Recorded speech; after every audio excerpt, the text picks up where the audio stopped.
Before we get started, make sure to subscribe to the channel and like this video. That way, you'll always stay connected to our stories and never miss the next adventure. There are approximately 8,000 functioning space stations scattered across charted territory, and Nexus Gate ranks somewhere around number 6,000 in terms of comfort, cleanliness, and the likelihood that your drink hasn't been watered down with recycled coolant, which is to say, it's not winning any awards, but it's not actively trying to kill you either, and in the grand scheme of galactic commerce, that passes for luxury.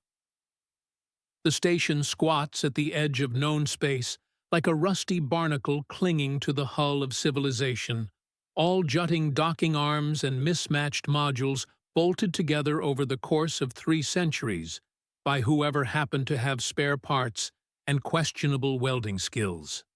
Dozens of species flow through its corridors daily, some legally, some less so, all united by the universal constant that nobody actually wants to be there, but everyone needs to pass through eventually. Caleb sat in a corner booth of the Wandering Comet, a cantina that made bold claims about its coffee and bolder lies about its health code compliance, nursing a cup of something dark and vaguely caffeinated that tasted like burnt regret with notes of industrial solvent. His ship, the Brass Compass, was currently occupying Docking Bay 12, with its guts spread across 3 repair platforms, while a Volthan mechanic did unspeakable things to its navigation computer and charged him approximately twice what the repairs were worth. 3 days. That's how long the mechanic had quoted him. 3 days of waiting in this metal purgatory, while his bank account hemorrhaged credits, and his cargo sat in refrigerated storage accruing fees. Caleb was a patient man by necessity. Freight hauling selected for that trait the way evolution selected for opposable thumbs. But even he had limits, and the Wandering Comet's coffee was testing them. He was contemplating whether a second cup would be an act of courage or masochism, when the cantina's atmosphere shifted in that peculiar way that happens when every being with functioning survival instincts suddenly decides they need to be somewhere else. Conversations stuttered. Chairs scraped. A Centaurian couple near the entrance stood so quickly they knocked over their table, mumbled something about remembering an urgent appointment, and fled into the corridor beyond. Caleb's first thought was that station security was conducting another random inspection, which happened with depressing regularity and usually resulted in the confiscation of whatever contraband the proprietor had foolishly left in plain sight. His second thought evaporated the moment he saw what had actually caused the exodus. 2 small shapes slunk through the cantina's entrance, moving low to the ground with the fluid grace of creatures born to hunt. Furred bodies, each no larger than a standard house cat from Earth, covered in mottled gray and white patterns that would blend beautifully with snow or stone. 6 limbs apiece. 4 for locomotion, 2 smaller ones tucked against their chests like a praying mantis, and tails nearly as long as their bodies, currently wrapped tight against their flanks. Krill cubs! Oh, this was going to be entertaining. Caleb knew enough about krill to understand why half the cantina had just evacuated. The species hailed from the outer fringe, a region of space where the dominant evolutionary strategy apparently involved maximum teeth and minimum mercy. Adult krill stood roughly 2 meters tall on their hind legs, could tear through reinforced bulkheads given enough motivation, and possessed crystalline eyes that could see in 16 different spectrums, including several that most species didn't know existed. They were apex predators in the truest sense, the kind of species that made other species check their door locks twice and invest heavily in perimeter defense systems. These 2, however, were babies, juveniles barely out of the den, if their size was any indication, and they looked absolutely miserable. Their fur was matted with grime and what might have been dried coolant fluid. They moved with the shaky exhaustion of creatures running on empty, all their predatory grace undermined by the occasional stumble. One of them, the smaller of the pair, kept glancing around with wide, crystalline eyes that reflected the cantina's dim lighting in unsettling ways, while the larger one focused entirely on forward momentum, as if stopping might mean never starting again. The remaining patrons pressed themselves against walls and booths, giving the cubs a radius of at least 3 meters. A Matharian server dropped an entire tray of drinks and didn't even bend to pick them up, too busy calculating escape routes. Nobody moved to help. Nobody moved at all, really, except to increase their distance. The cubs made their halting way across the cantina floor, leaving small wet paw prints in their wake. Whether from spilled drinks or condensation, Caleb couldn't tell, and headed directly for the back corner, where the lighting was dimmest and the tables offered the most cover. Directly toward Caleb's booth, as fate and narrative convenience would have it. The smaller cub reached his table first, paused to assess whether the human sitting above represented a threat or an opportunity, apparently decided on neither, and squeezed into the narrow space beneath the table. The larger one followed immediately after, and within seconds, both cubs had pressed themselves into the farthest corner, tails wrapped around their bodies, six-limbed and shivering. Caleb looked down at his new table companions. They looked back up at him with those crystalline eyes, multifaceted, and currently reflecting about 16 different versions of his own face, none of which appeared particularly heroic or wise. The cantina held its collective breath. Any sensible being, and the galaxy was full of sensible beings who lived long, peaceful lives precisely because they made sensible choices, would immediately signal station security. Krill cubs, however pathetic they currently appeared, were still krill. They were still dangerous. They were still very much illegal on any station that valued its continued existence and insurance premiums. Caleb had never been accused of being sensible. He reached down, slowly enough that neither cub interpreted the motion as an attack, and pulled off his cargo jacket. It was worn brown synthetic fiber, stained with engine grease and the accumulated evidence of 3 months in deep space. And it probably smelled like a human who'd been wearing the same clothes for too long, because that's exactly what it was. He draped it over both cubs without ceremony or comment, covering their trembling forms in a tent of fabric that immediately trapped their body heat and muffled the harsh cantina lighting. Then he picked up his terrible coffee, took another sip, and returned his attention to the datapad he'd been ignoring for the past 20 minutes. The cantina remained frozen in tableau, as if someone had paused the universe and forgotten to press play again. A Volthan at the bar made a sound somewhere between a cough and a choking hazard. The Matharian server still hadn't retrieved her dropped tray. Somewhere in the back, something electronic beeped twice and gave up. Under the table, the shivering gradually subsided. Caleb scrolled through a procurement manifest with the studied intensity of someone determined to pretend that sheltering fugitive predator cubs was a completely normal activity engaged in by completely normal freight haulers on completely normal layovers. The cantina's main entrance dilated with a pneumatic hiss approximately 4 minutes later. Caleb had counted, because when you're committed to a truly stupid decision, you might as well document the timeline. And 3 figures entered with the purposeful stride of beings who were definitely getting paid hourly and wanted everyone to know it. Station security. The lead officer was Matharian, identifiable by the forearms and the 3-segmented face that could express approximately 9 different variations of exhaustion simultaneously. Currently, all 3 segments appeared to be telegraphing some combination of resignation, irritation, and the deep weariness of someone who'd seen this episode before and knew exactly how it ended.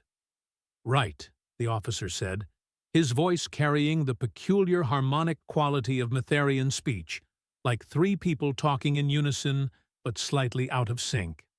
"I'm Ven, and I'm going to guess, call it professional intuition, that you're the human everyone's been messaging us about for the past 6 minutes."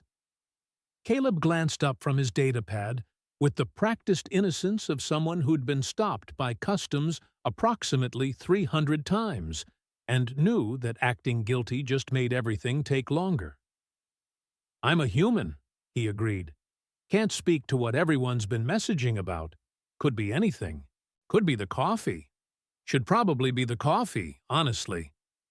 Ven's middle face segment twitched in what might have been amusement or might have been a facial tic developed from years of dealing with smartasses in dingy cantinas. "Could be," he said, "but probably isn't.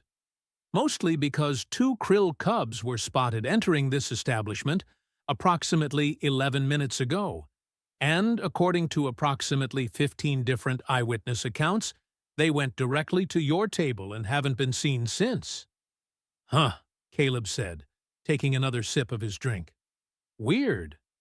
"Extremely. Maybe they left through a back exit."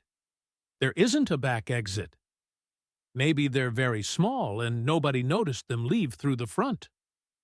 "Sir," Ven said, and both secondary face segments contracted in the Metherian expression for diminishing patience. "I can see your jacket draped over something that is very clearly moving and breathing under your table." Caleb glanced down as if noticing this for the first time. "Oh, that. Yeah, that's probably them. Probably. Could be a weird pile of laundry. That's breathing. Laundry gets pretty strange this far from a proper cleaning facility." Ven made a sound through his breathing slits that didn't translate to any language Caleb spoke, but definitely communicated something about humans, their decision-making processes, and why every insurance form in the galaxy had a separate category for their species. "I'm going to need you," Ven said with the slow, careful enunciation of someone explaining gravity to a particularly dense asteroid, "to step away from the table so we can secure the cubs and return them to proper custody." Proper custody being what, exactly? Containment, processing, eventual return to krill space through appropriate diplomatic channels. Caleb set down his cup. "And if there aren't any appropriate diplomatic channels that want them back?" Something shifted in Ven's expression, or expressions, plural, given the 3-segment situation. The irritation receded slightly, replaced by something more complicated. "Then standard protocols for unregistered dangerous fauna apply," he said quietly. "Which means?" "Which means exactly what you think it means, and exactly what I don't particularly enjoy enforcing. But that's why I get paid, and you don't. So if we could just move this along?" "They're children," Caleb said. The cantina, which had been maintaining a respectful silence appropriate for watching someone commit career suicide, somehow got even quieter. "They're krill," Ven corrected. "Apex predators. Illegal on any registered station.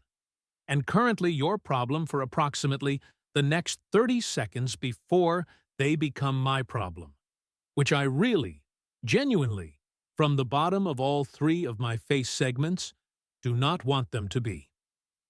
Caleb leaned back in his booth, a posture that suggested he was getting comfortable for a long conversation. Under the table, something small shifted against his boot. "How about," he said slowly, "they become my problem for longer than 30 seconds? Ven stared at him. All 3 face segments stared at him, actually, which meant he was receiving triple the incredulity that a normal bipedal species could project. "You want," Ven said, "to keep them." "I want to not kill 2 kids because they had the bad fortune of ending up somewhere they weren't supposed to be." They're not kids, they're krill. In approximately 18 months, they'll be large enough to bite through your spine. But right now they're small enough to fit under a table and cold enough to shiver. Caleb shrugged. Seems like present circumstances matter more than hypothetical future ones. That is, Ven said slowly, the single worst piece of logic I've heard this cycle, and I once listened to a Centaurian argue that airlocks were optional. And yet, here we are. Here we are, Ven agreed, and somehow made it sound like a curse. What followed was the kind of negotiation that happens when an immovable bureaucrat meets an inexplicably stubborn human, and neither one particularly wants to do the paperwork their respective positions require. Ven outlined approximately 36 different regulations that Caleb would be violating. Caleb pointed out that enforcing all 36 would require Ven to fill out approximately 60 different forms. Ven noted that krill cubs were rated as Class 4 dangerous fauna. Caleb noted that they were currently sleeping under furniture and posed less immediate threat than the cantina's coffee. It went on like this for 20 minutes. The other patrons slowly filtered back to their drinks and conversations, having apparently decided that watching a human argue himself into an early grave was entertainment enough to justify staying. Finally, Ven held up one hand, well, one of 4 hands, in a gesture of surrender that looked like it physically pained him.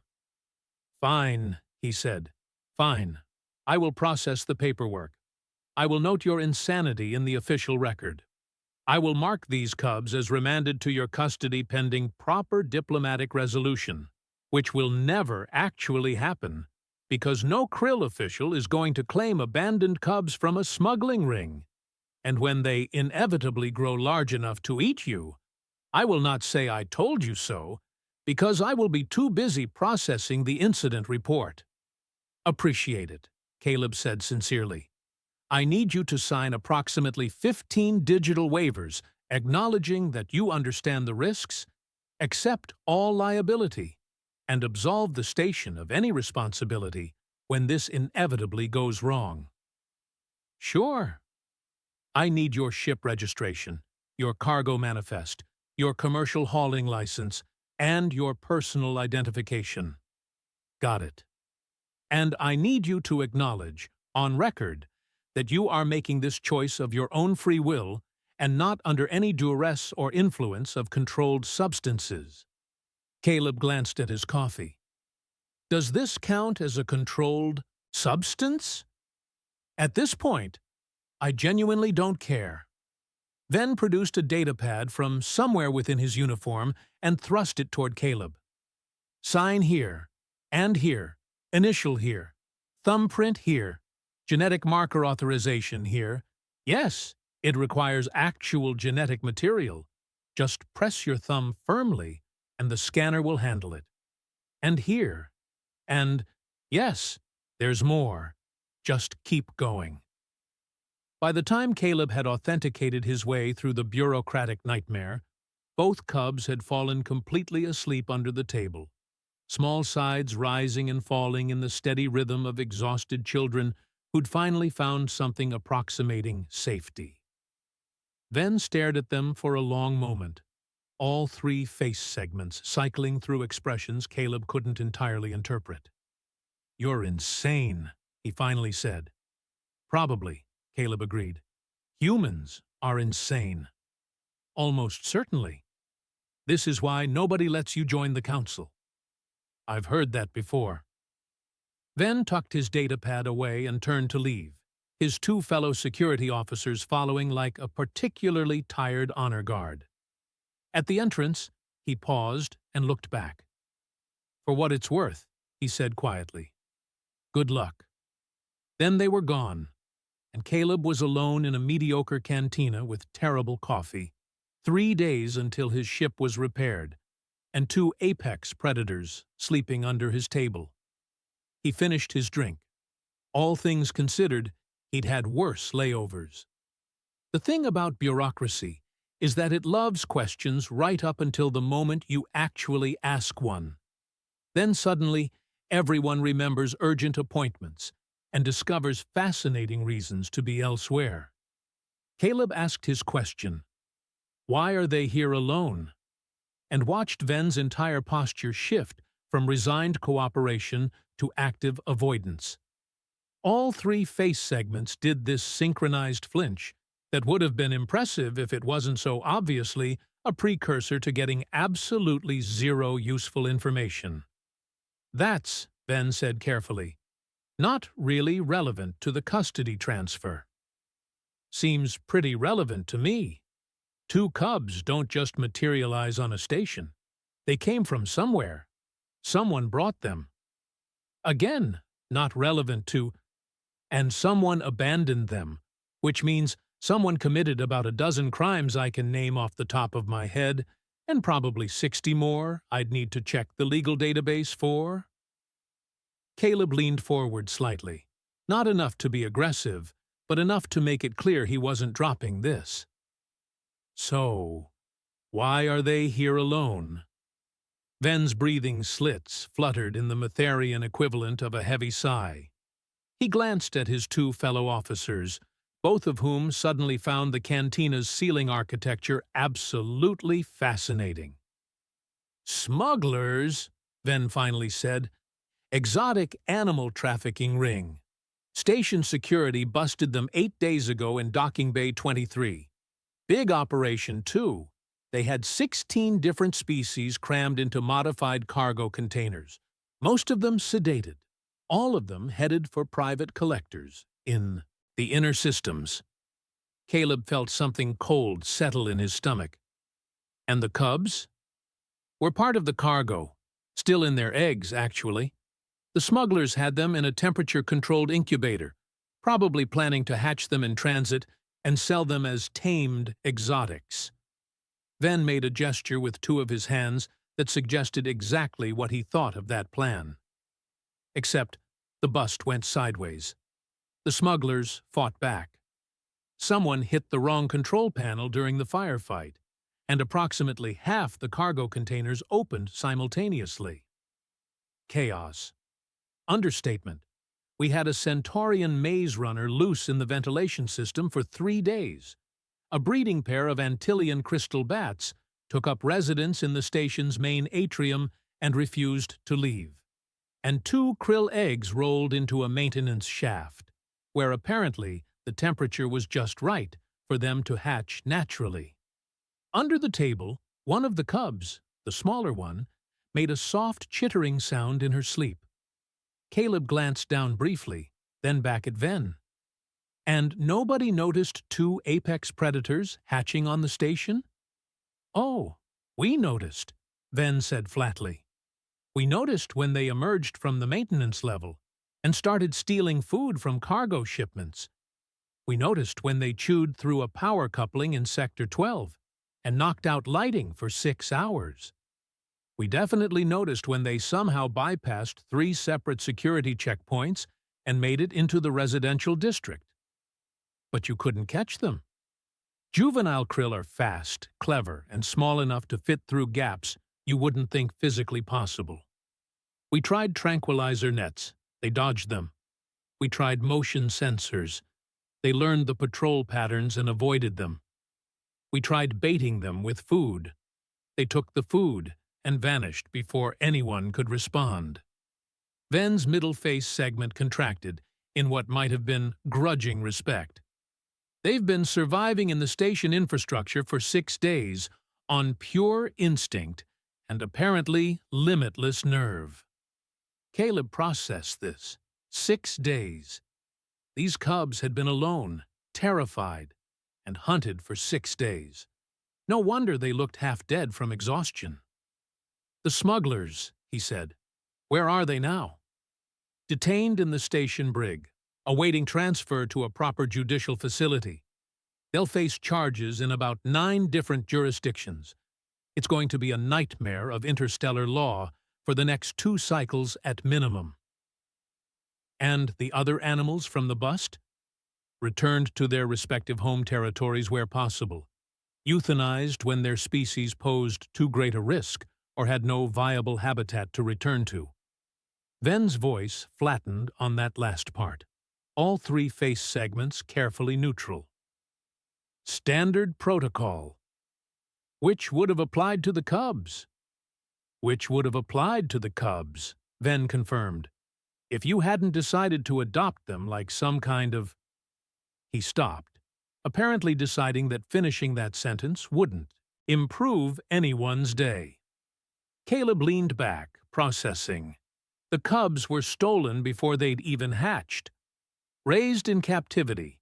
Well, not raised exactly, since they'd hatched alone in a maintenance shaft, for about 6 days total before he'd found them. They'd never seen an adult of their own species. Never learned proper hunting, proper social behavior, proper anything. They were orphans in the truest sense, and that made them his problem now. "When's my ship ready?" he asked. Ven consulted his datapad with one hand, while the other three hung loose at his sides. "Mechanic estimates completion in 2 more days. Could be sooner if you're willing to pay the rush fee, which I'm guessing you're not based on your current choice of cantina." 2 days is fine. Caleb glanced under the table again. Both cubs were still asleep, curled together in a tangle of limbs and tails that looked uncomfortable, but was apparently good enough. "I'll need clearance to bring them aboard my ship."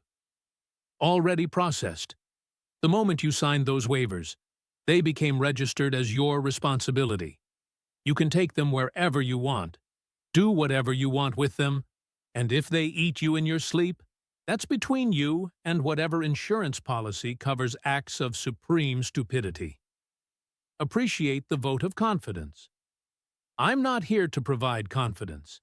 I'm here to enforce regulations and fill out paperwork.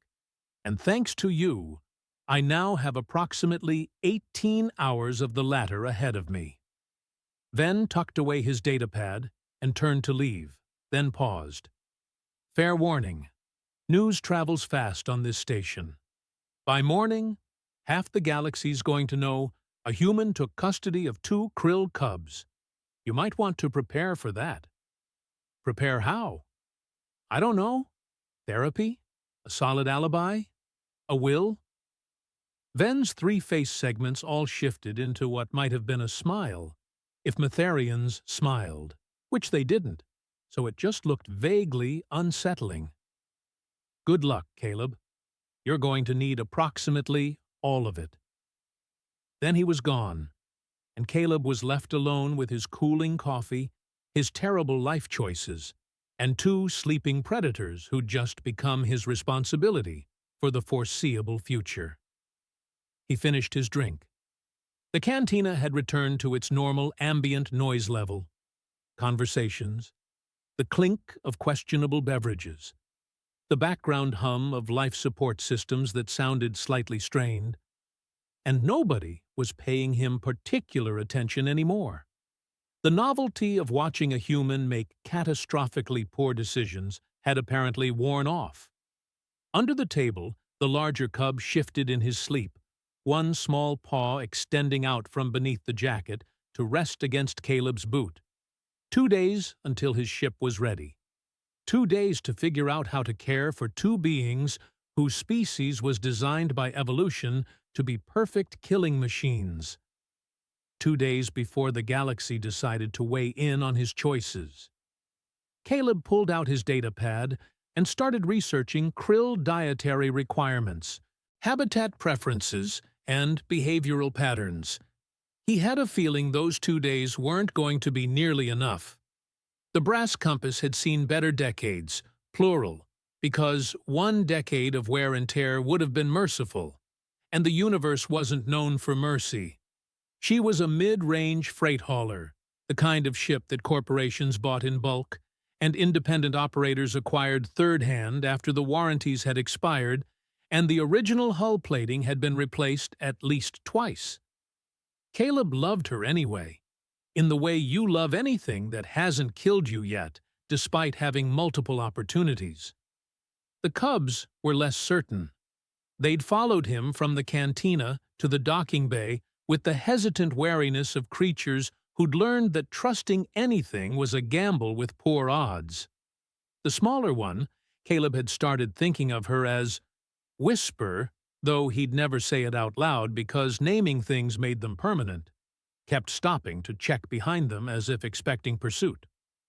The larger one, Crash, because he'd already walked into 2 walls and a support beam, just focused on keeping up with Caleb's longer stride. The docking bay itself was a cathedral of machinery and controlled chaos, all towering cranes and magnetic grapples and ships in various states of repair.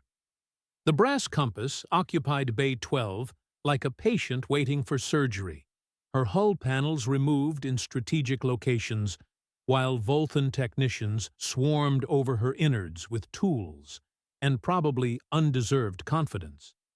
Caleb led the Cubs up the cargo ramp, recently repaired, thankfully, after the incident on Viridian Station that he preferred not to think about, and into the ship's main hold. The cargo bay wasn't large, but it was functional. Temperature-controlled, properly sealed, with enough space for the standard containers that made up 90% of Caleb's income. Currently empty, since his last shipment had been delivered and his next pickup wasn't scheduled until after the navigation repairs were complete, which meant approximately 60 square meters of open floor space for 2 small predators to explore. They explored enthusiastically. Whisper immediately found the ventilation grate in the far corner and spent a solid 5 minutes testing whether she could squeeze through it. She couldn't. Quite. But Caleb made a mental note to reinforce it anyway, because he'd seen her determination and knew it was only a matter of time and growth.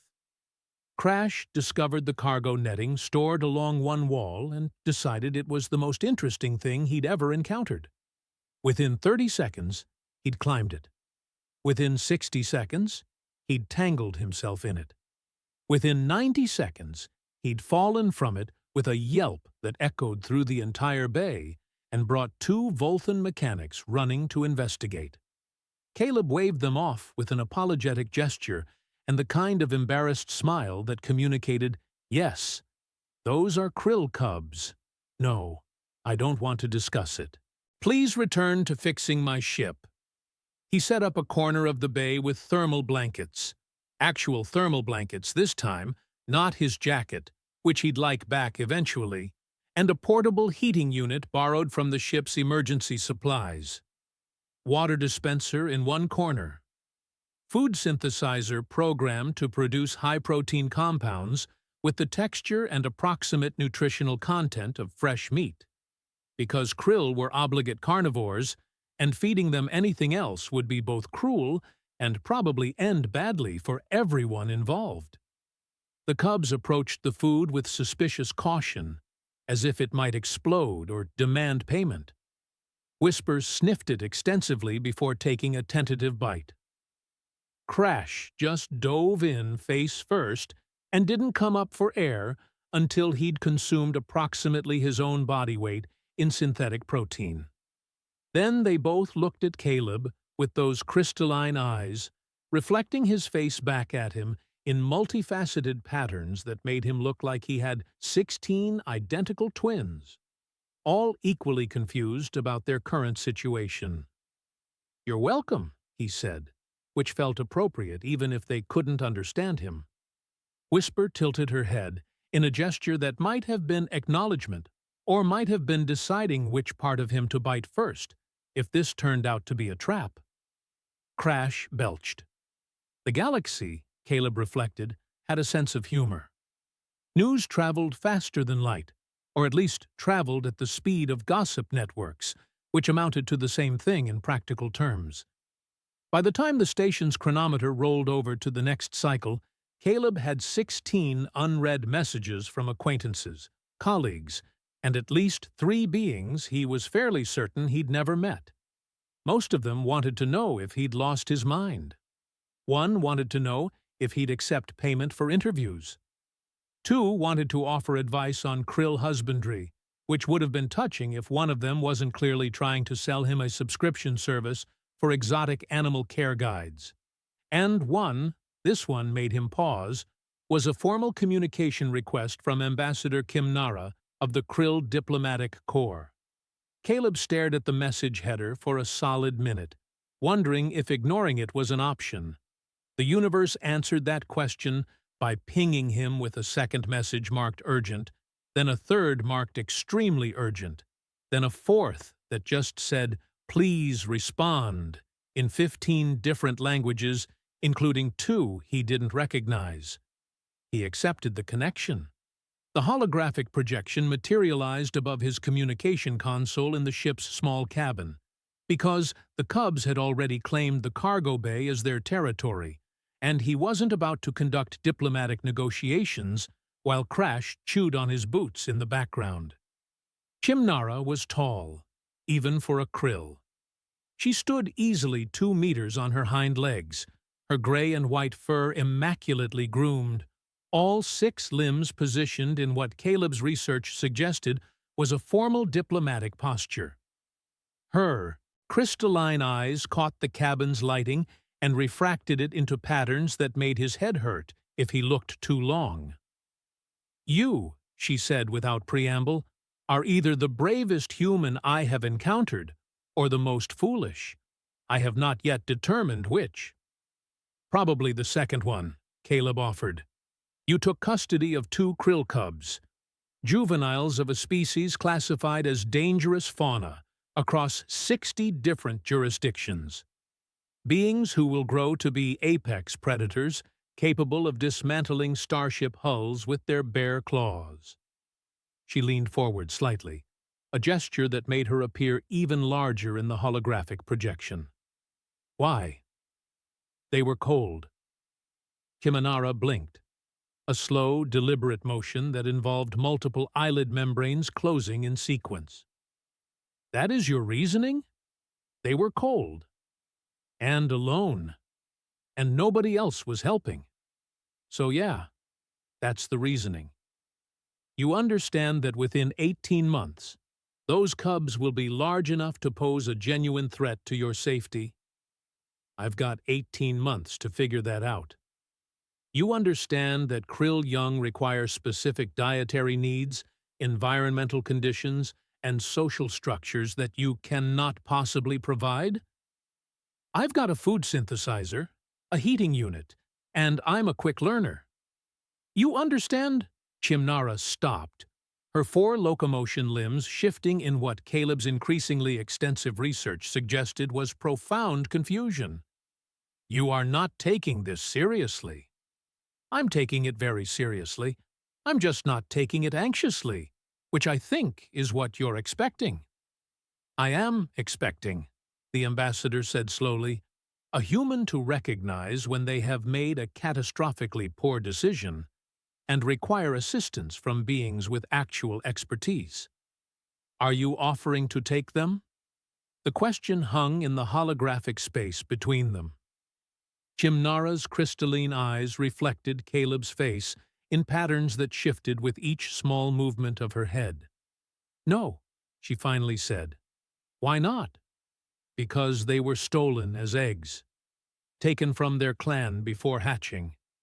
They have no family to return to, no social structure to integrate into.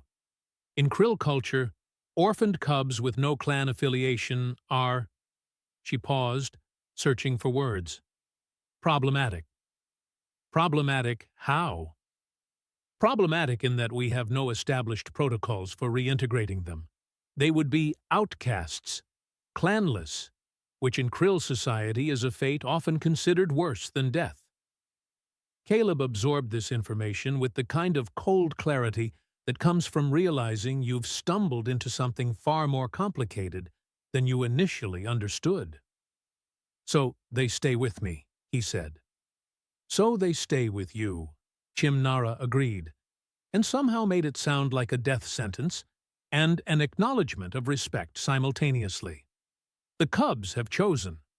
Or perhaps you have chosen for them. Either way, the outcome is identical." "What happens now?" "Now," the ambassador said, "you attempt to raise 2 krill cubs using whatever fragmentary knowledge you can acquire through research and improvisation. I will monitor your progress. When, if they reach maturity, they will be given a choice about their future. Until then, you are bound by a custom we call sanctuary protection. Do you understand what this means? Not remotely. It means you are responsible for their survival, their education, and their well-being. It means if they harm others, you bear that responsibility. It means her eyes caught the light again, creating patterns that looked almost like approval. You are now, in the eyes of Krill Law, their guardian. The connection terminated before Caleb could respond, leaving him alone in his cabin with the weight of that statement settling across his shoulders like a particularly heavy piece of legislation. From the cargo bay below, something metallic crashed to the floor, followed by what sounded like excited chittering. Caleb headed down to investigate. Crash had discovered the tool locker. Whisper had discovered how to open the tool locker. Together, they'd discovered that wrenches made excellent toys when rolled across the deck plating. They both looked up when Caleb entered, their crystalline eyes wide with the universal expression of children caught doing something they probably shouldn't, but aren't quite sorry about. He should probably retrieve the tools, secure the locker, establish boundaries and rules and all the things responsible guardians did.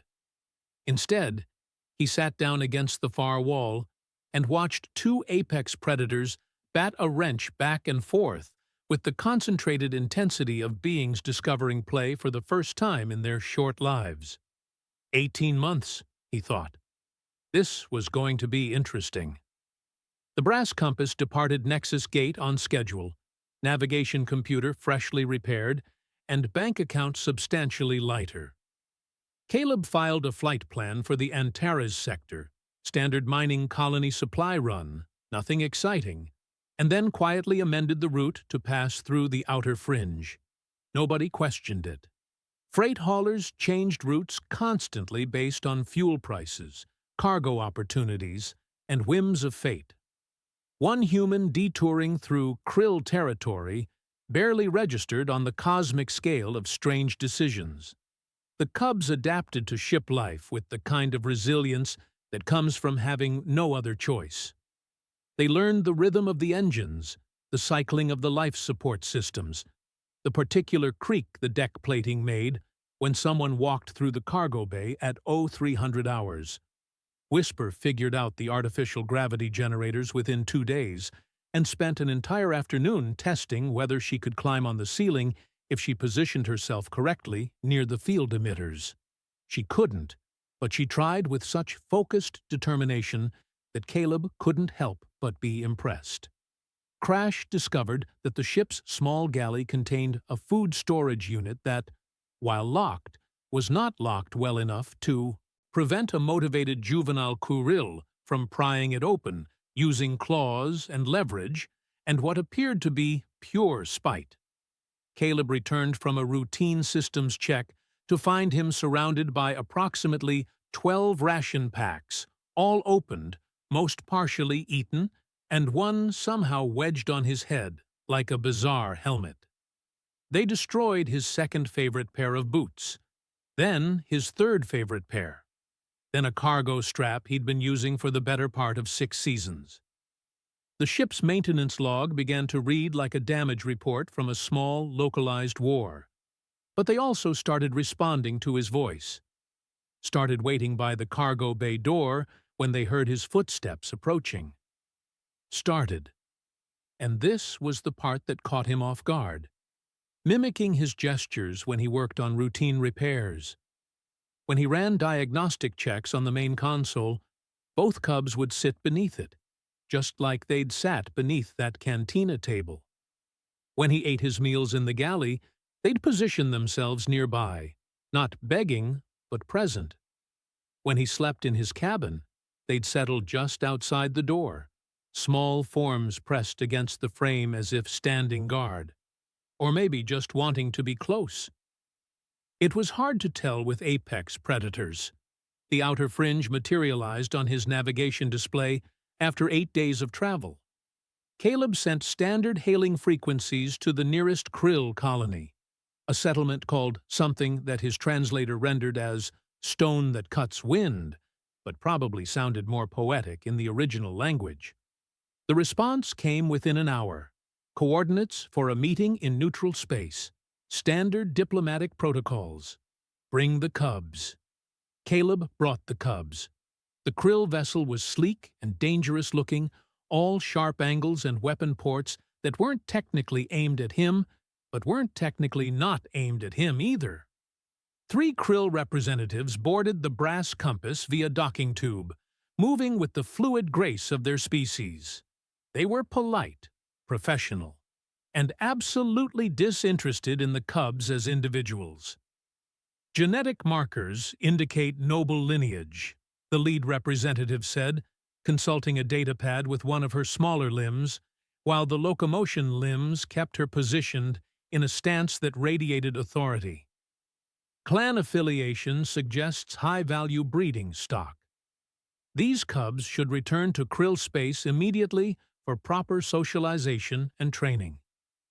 Training for what? Caleb asked. For their role in society, for their future contributions to their clan, for— "They don't have a clan," he interrupted. "You just said they were stolen as eggs. Which is why reintegration is critical.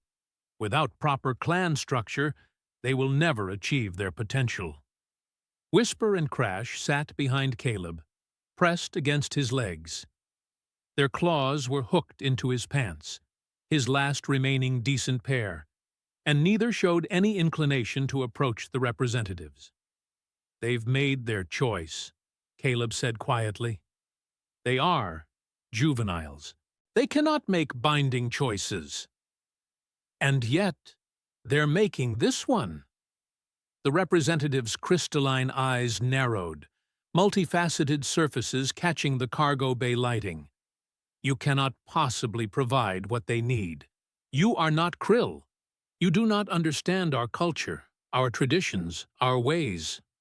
"No," Caleb agreed, "but I understand that they were cold and alone, and nobody else was helping. So I helped. And I'll keep helping until they decide they don't need me anymore." That is sentiment, not logic. Guilty as charged. The representatives conferred among themselves in their native language, a series of clicks and harmonic tones that Caleb's translator couldn't parse. He waited, one hand dropping unconsciously to rest on Whisper's head. She leaned into the touch. The decision came from an unexpected source. Ambassador Kim Nara's voice crackled through the comm system, her holographic form materializing beside the representatives with the authority of someone who'd been monitoring this entire conversation and had opinions about it. "The human has invoked sanctuary protection," she said, her tone allowing no argument. "The cubs have chosen their guardian. This is recognized under krill law, specifically the Accords of Broken Clans established in the 3rd cycle of expansion. Unless you wish to challenge tradition that predates your settlement by 6 generations, you will respect this choice." The lead representative looked like she wanted to argue. Her crystalline eyes shifted between Caleb, the cubs, and the ambassador's projection. Finally, she dipped her head in acknowledgement. "They will be yours," she said, "until they reach maturity and can speak for themselves. Then they choose. If they choose to return, we will welcome them. If they choose to remain—" She paused, as if the concept was difficult to process. "That will also be respected." The krill representatives departed without ceremony, their ship disengaging and vanishing into the void within minutes. Kimnara's projection remained. "You are either very brave or very stupid," she said, repeating her assessment from their first conversation. "Still going with stupid," Caleb replied. "And yet the cubs live. They are fed, sheltered, and her eyes tracked to where both cubs had curled up beneath the navigation console. Whisper's tail wrapped around Crash's midsection. Content. That is more than many would have provided. It's the minimum. The minimum, Kimnara said softly, is often more than beings receive. You have given them more than minimum. You have given them choice. The projection faded, leaving Caleb alone with 2 sleeping cubs and a ship that needed to return to its scheduled route before he lost his delivery contract. He pulled a thermal blanket from the supply locker. The cubs had destroyed 2 already, but he'd ordered more at the last station, and draped it over their sleeping forms. No words, no ceremony, just the quiet act of caring for 2 beings who'd had precious little of it in their short lives.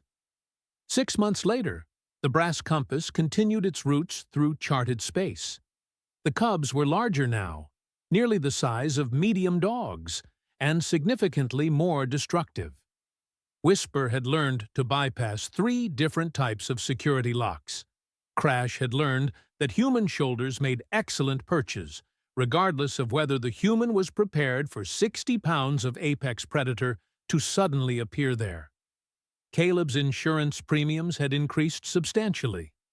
His boot budget had tripled. His sleep schedule was a disaster.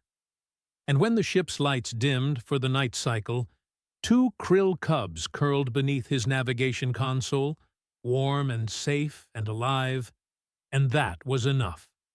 The galaxy still thought he was insane. The galaxy was probably right.